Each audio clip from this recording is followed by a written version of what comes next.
31 شهر بدأت عنا انطلاقة التحضيرات لحملة النظافة اللي راح نقوم فيها على مستوى مدينة الحسكة كاملة.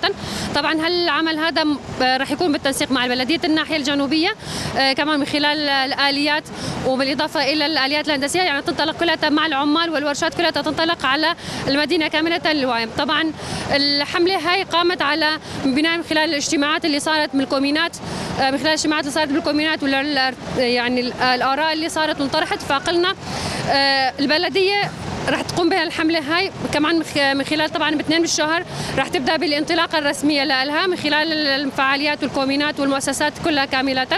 طبعا قبل البدء بالتحضيرات أو انطلاقة الحملة كانت في عندنا حملة توعية للبدء الحملة إنه راح تبدأ فيها، وهي من خلال الجروبات الأعضاء البلدية كانت تنضم لها، وخلال زيارة الكومينات، خلال زيارة المؤسسات والأسواق كمان للعلم للإعلام الأهالي ببدء الحملة كمان حتى المساعدة كمان تجي منها. نحن مثل ما قلنا ايد وحده ما بتصفق، اما اذا كنا ما بعضنا ايد وحده نحن نقدر نقضي على الظاهره هذه، ظاهره القمامه او ظاهره القمامه الموجوده بالملاهي، حتى نصل لنتيجه حملتنا وهي 0 رفايات في البلد في مدينه الحسكه. طبعا هي كمان راح تبدا من خلال الكومينات، طبعا النظافه وثقافه النظافه كمان تبدا من العائله، تبدا من العائله ومن الكومينات. فالحمله كمان هي كمان تستهدف الكومينات كلياتها، الاهالي كمان ينضموا لنا من خلال تنظيف الارصفات، تنظيف قدام بيتهم، الاعتناء بالاشجار كمان، لانه احنا عندنا الحمله هاي هي لها خطوات.